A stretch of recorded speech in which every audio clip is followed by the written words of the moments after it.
I just thought it was very brave, and we've had this discussion all the time, where people with a platform, should they use their platform to make these kinds of political statements? I think yes.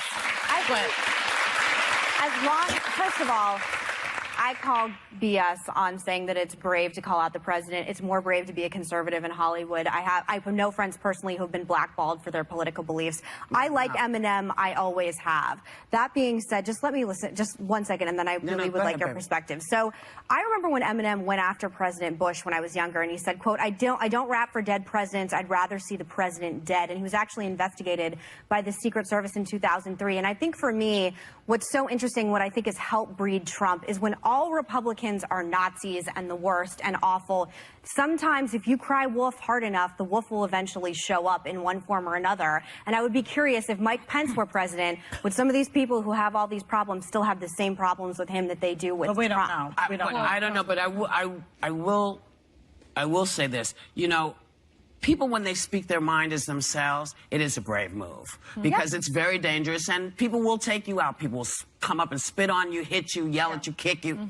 But it's more socially acceptable to be liberal in Hollywood than it is to be conservative. It's actually not acceptable to be. Here's the thing. Hollywood started out as a very, as you know, very right-wing sort of area. That's why all of the stuff with Dalton Trumbo happened, because people were concerned about communists and all kinds of stuff. And then we had the blacklist and all the kind of stuff. Then it made a shift, and it went to the left. And so Hollywood fluctuates depending on who is in. And when I say who is in, I don't mean who's in office. It's who's in style. I lived in Los Angeles for a year and a half working on another show, and I have never been more harassed for being a Republican than I was in the time that I lived there. So maybe it's a different kind of place. I've never felt that way in New York City. I've never felt that place any place else. But I will say that New York is brave. All artists making a stand, all commentators making a stand. On this show, we all come out and make opinions that are controversial every day. Every person on this panel knows what it feels like. Yes, it is brave. But I am saying that I think when you talk to people like Tim Allen, it is more socially acceptable to be an Obama supporter, to be a Hillary Clinton supporter, to be a Bernie supporter, than it would be to be any conservative Except supporter. that all the conservatives are working. They're the ones who have the jobs. Tim Allen has never stopped They're working. all working. Oh, shoot. Tom Selleck, thank you. Periodically, the brain just Do you goes. believe, James Woods, that he's retiring for his politics? But most conservatives get one person on every panel other than on Fox News. So there is an element of minority to being a conservative in mainstream anything. We may disagree on it. I don't obviously know Hollywood history. I've been a minority my whole life, but not the only one that has experienced that. You would be surprised to find out how much of the fluctuation has gone on. I'll give you some books. Now to a controversial new theory that suggests there's an ongoing liberal bias in Hollywood. In a book entitled Primetime Propaganda, the true Hollywood story of how the left took over your TV, conservative columnist and radio host Ben Shapiro has set out to prove, well, we're all being brainwashed. Yes, according to Mr. Shapiro, even Elmo is in on the plan to swing America to the left. I'm delighted to say that Ben joins us now live in the studio. Good afternoon. Thanks so much for having me. How is Hollywood liberal? I mean, from top to bottom, from executives to creators to producers, I mean, these are all people who believe in one particular mindset. It's an echo chamber. If you've spent any time at all out in Hollywood, you know that most people tend to think alike politically. They tend to hang out with people who think like they do politically, and therefore their work tends to result in liberal propaganda. How then do you explain Fox News, or the success of American Idol, or the success of the Jersey Shore? What have they got to do with left-leaning bias? Well, I mean, Fox News is not particularly an entertainment-oriented. I mean, maybe you think it is, but it's not. It's a news channel in the same way that MSNBC is a news channel. My book is really not about the news. It's about entertainment-oriented programming. American Idol, to me, is actually a response to a lot of the liberal programming that's been in scripted television. The focus of primetime propaganda is really unscripted. I think the rise of reality television actually has a lot to do with the fact that the American people are interested in seeing things that aren't quite as one-sided. I mean, American Idol is actually a conservative show in my view. Is 24? No, of course 24 is a conservative show, or at least was until Janine Garofalo showed up. But 24 is one show out of literally hundreds, and I profile probably 100 separate shows in my book. It's always easy to pick one example of a conservative show.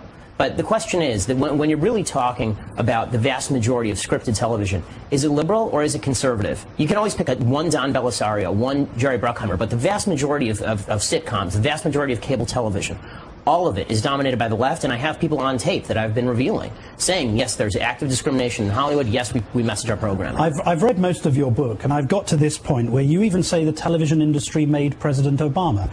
I'm quoting you. You say, if the relationship between the Obama administration and the television industry is hot and heavy, there's a reason for that. The television industry made Obama. Yeah. I mean, I do believe that President Obama is a media-made candidate. This is a man who didn't have a lot of background. But hang on a second. He was a successful campaigner. He was a great campaigner. He won over the electorate with his arguments. And with the help of the media. Absolutely. But the media assisted every other political competitor in exactly the same way. Did they really help Sarah Palin? I mean, it seems to me that Tina Fey was probably the single most damaging... Sorry, sir, but Sarah Palin, she's got a whole network behind her. She's an employee of Fox News now. Well, Sarah Palin was not an employee of Fox News at the time of the election, and Barack Obama was not an employee of any network at the time of the election either. But that doesn't mean that the media was not biased in favor of Barack Obama. They clearly were. I mean, the heads of most of the major networks were monetarily supporting President Obama during the election cycle. The Hollywood industry was largely supporting him, not only in terms of news programming, but in terms of actual scripted content. I mean, Oprah was out there campaigning. Oprah is probably the single most powerful woman in the history of American television, and she was out there actively campaigning for President Obama while saying she would not have Sarah Palin on the show because that would just be too partisan. How are children's shows also biased? Well, children's shows are biased in a slightly more subtle way. I think that they're really biased toward a kind of self-esteem ethos, the idea that, to paraphrase Barney, everyone is special, right? An unearned self-esteem, everyone in his or her own way, down to gender. And you're saying that's as a result of a left-leaning bias. I thought that there are many child psychologists, regardless of political persuasion, who would say it's rather appropriate to affirm children. Well, I mean, there are a lot of psychologists who do say that, but it definitely is a more left-leaning perspective on psychology, that self-esteem unearned is something that ought to be put upon children, especially if you look at Sesame Street. I mean, Sesame Street has been kind of the one that's drawn a lot of the fire here because people make it out like I'm trying to actually, baste Big Bird, but basically, but essentially, the Sesame Street, I interviewed one of the creators, a guy named Mike Dan, who's VP of Children's Television Network, and he actually said that the point of Sesame Street was to reach out to black and Hispanic children because, quote, there is no reading material in black households. Well, to me, I mean, that's just kind of soft bigotry of low expectations. Ben Shapiro, I quite like Sesame Street. Thanks. So, we can jump right into the Oscars. So, the big winner at the Oscars last night was not Moonlight. The big winner at the Oscars last night was Donald Trump. That was the big winner at the Oscars last night because Donald Trump basically could sit there and watch Hollywood make a mockery of itself. Sally Cohn, one of my favorite people on the left, of MSNBC and CNN fame, you remember her, hands up, don't shoot. Sally Cohn tweeted out right before the Oscars that she hoped every single speech was political. To which I tweeted, so does every Republican in the country. We all want every speech to be political. Because the more political these speeches are, the better off Republicans are, because watching all of these sort of comforted, rich, limousine liberal socialists ripping on America is really something that off-puts a lot of voters, and people react to that by voting for people on the Republican side of the aisle. Hollywood has never driven people into the arms of the Democrats, except through kind of their subtle cultural moments, but they don't drive people into the arms of the Democrats by just shouting about how terrible Republicans are. This is something that Hollywood gets wrong. The stuff that Hollywood is good at, creating story, creating character, that stuff can help convince people that Democrats are right. But it doesn't convince people Democrats are right when Marlon Brando sends up Sachin Littlefeather at the Oscars in 1973, a Native American spokeswoman, to pick up his award and rant and rave about how America's mean to the Native Americans. Nobody voted Democrat because of that. And nobody voted Democrat in 2003 because Michael Moore got up at the Oscars and talked about the fictional president, George W. Bush, getting us into a fictional war. Hollywood people think that we want to hear what they have to say. We don't. We want to hear the stories they have to tell, but we don't actually want to hear the things they have to say because the things they have to say are generally stupid. They don't know anything about politics, so why in the world would we listen to them when it comes to politics? But again, Hollywood doesn't know that. So instead, what Hollywood does is they think that we're watching because we want to hear their opinions on politics. So Jimmy Kimmel just couldn't help himself. He opened up with a bunch of jokes about Trump. Here were just a few of them. It's so easy to reach out and heal. And I want to say, maybe this is not a popular thing to say, but I want to say thank you to President Trump.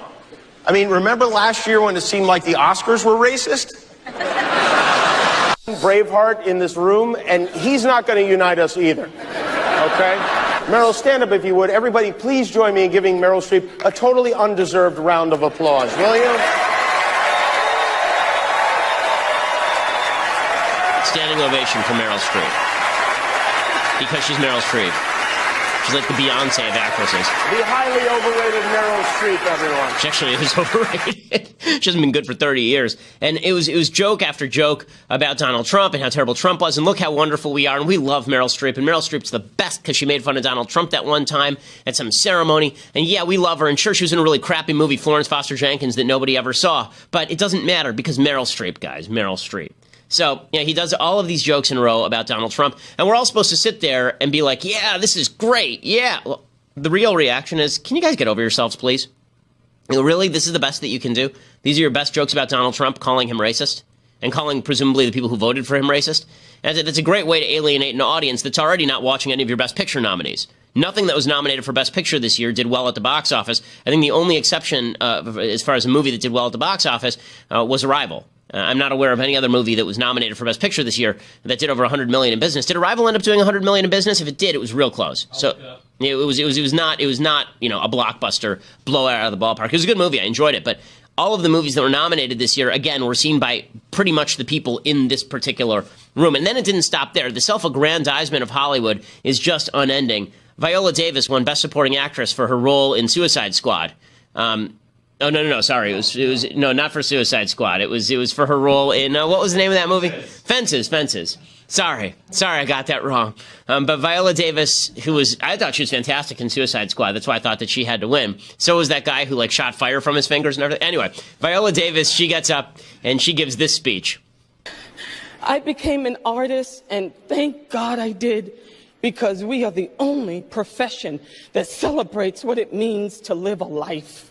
We're the only profession, the only one that celebrates what it means to live a life. So I was complaining before this show started today that I'm kind of tired. You know the reason I'm kind of tired today? Because my wife has woken up the last several mornings at 4 o'clock in the morning to go into the hospital because she is a doctor and she's in her residency, which means she's getting up at 4 o'clock in the morning to help people who in some cases are terminally ill. Clearly, the only profession that cares about living a life, that honors and celebrates living a life, is Hollywood. And it's so just bleh, when Viola Davis says stuff like this. The fact is, the vast majority of people in the United States work jobs where they're helping each other live better lives. But the artists have to pat themselves on the back. And this is what I was saying at the very beginning. The artists in Hollywood have to make themselves feel important one of two ways, because otherwise they're just reading lines for a living and wearing funny costumes.